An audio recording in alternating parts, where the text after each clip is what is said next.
Welcome to the Bloated Chef. My name is Chef Jerome, an actual living, breathing, bloated chef. We are calling this channel Recipes Off the Rails because we take some traditional recipes and we push them off the rails. Now, before we get started, we could use your help. We're trying to get to 1,000 subscriptions and we're grinding. So if you'll go to YouTube, click the like button, smash down that subscribe button, very, very important.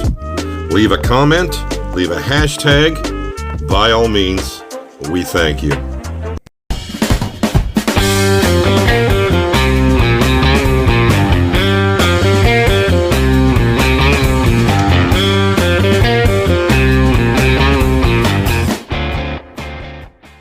And welcome back to the big board. What's that? That's sour cream. That's a box of Mexi-Cotti. I got some leftover buffalo chicken strips pre-breaded, couple kinds of cheese, some sausage, some beef, both ground. The star of today's show is going to be a ricotta cheese. We're going to do it two ways. We're going to do a manigat and we're going to do a puff pastry. Today's show, ricotta cheese, two ways. Bloated chef style, people. So, right to the hot skillet. I had cooked some bacon earlier in the day, so let's take advantage of that little flavor boost. In goes our beef and pork, and we will sear, season, and cook until done. From here, we will use a liberal amount, I hate that word, a liberal amount of seasonings. Cracked pepper. I'm going to use some garlic salt for a little infusion. We're going to use fresh fried garlic. There goes some cumin. There goes some chili powder. Good Lord. What else?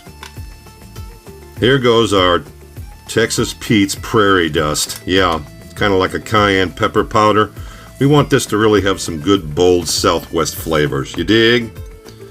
Meat is cooked, seasoned well. Let's remove.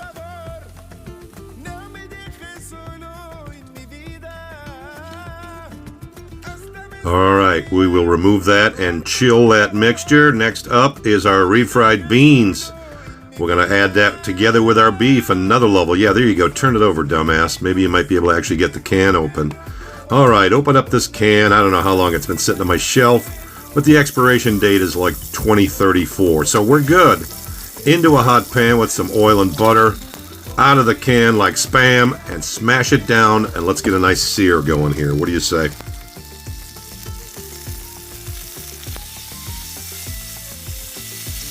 We've got a nice crust developing on the bottom. Time to introduce some citrus to all this richness.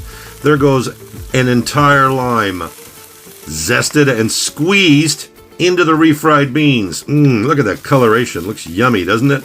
Get the baby ready. It's time to feed. Let's pull that out of the pan and let's move on to our next step, folks. Time for our wet mix. There's our sour cream in the bowl. Add 1 pint of ricotta cheese to 1 pint of sour cream and let us begin the seasoning, okay?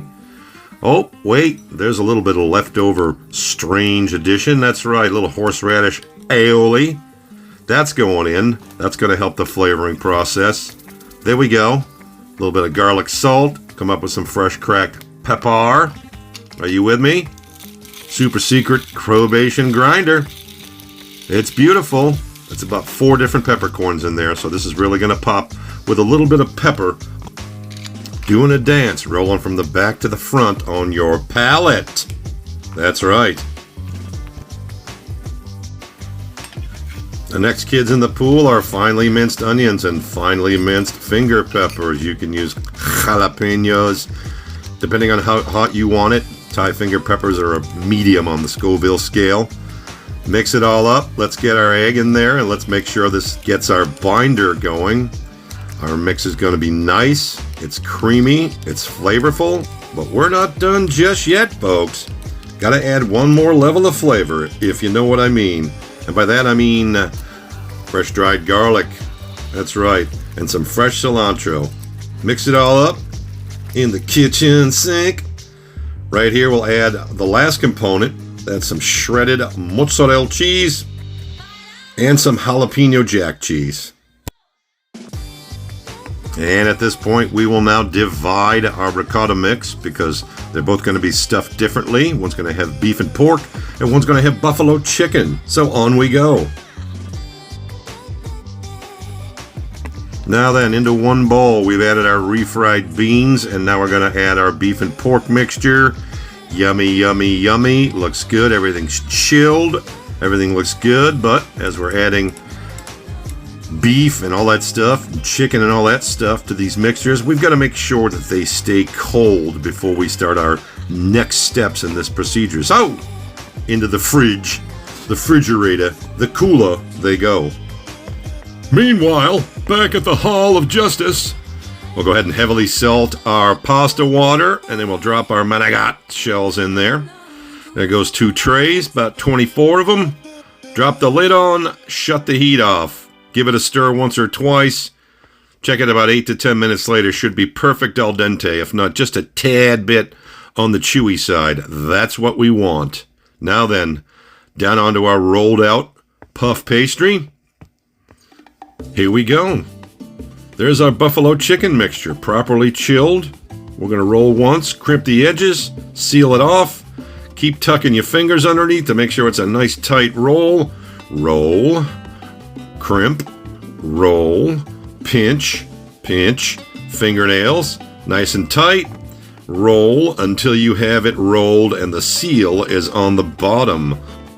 And these guys are going in the freezer for a later date. However, back to our main mix. Our refried beans and ricotta mix is chilled. Our pork and beef mix is chilled, so let's smash them all together. And now it's time to pipe them. Our Mexi-Cotti shells are perfectly shocked, perfectly al dente, if not a little chewy, because they're going to finish cooking in the oven now as we prepare our disposable pastry bag, or if you don't have these, you can use a Ziploc bag and snip the corner, but make yourself a little cone, force it down to the tip, just the tip, and grab yourself a shotgun shell and pipe it through all the way. Keep your hand pressed on one end.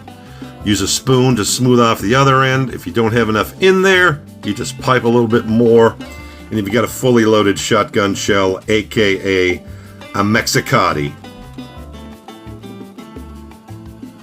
fully stuffed and bloated like me, we've got a pan with a wee bit of marinara on the bottom. Once we fill our pan up, we will add some enchilada sauce on top from a can. And here comes a little squeeze bottle of taco sauce. That's all we're going to need. Remember, this is Latin American Mexi-Cotti, not from the old country, aight? We'll top that with some cheddar cheese, shred some pepper jack cheese on top, and this bad boy's going in a 400-degree oven for about 18 to 20 minutes tops. Get it nice and hot. Get ourselves some nice bright green garnish on top, and we's ready to go. Well, that comes out of that oven a sizzling, if you can see and hear. Well, you can't hear. All right, on top we go with our parsley. That's all, just parsley. You can use cilantro if you want. Doesn't matter, something green, something bright. You can melt more cheese on, but we're going to go way off the rails here. How about a little bit of that porcini mushroom balsamic glaze? All right, let's see what this big dumb animal thinks. All right, we see it. Well, you got to give it up for him. His hair looks spectacular. All right, so there's the Mexi-Cotti. A little flat, but there's plenty of filling in there. And it's hot. Yeah, nice. Nice. Fat guys always spill food on themselves. It's just a fact of life.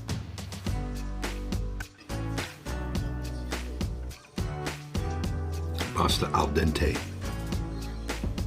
Crust on the edges. Creaminess. Heat. Cumin chili powder, more Mexican heat. Yummy, yummy, simple, yummy.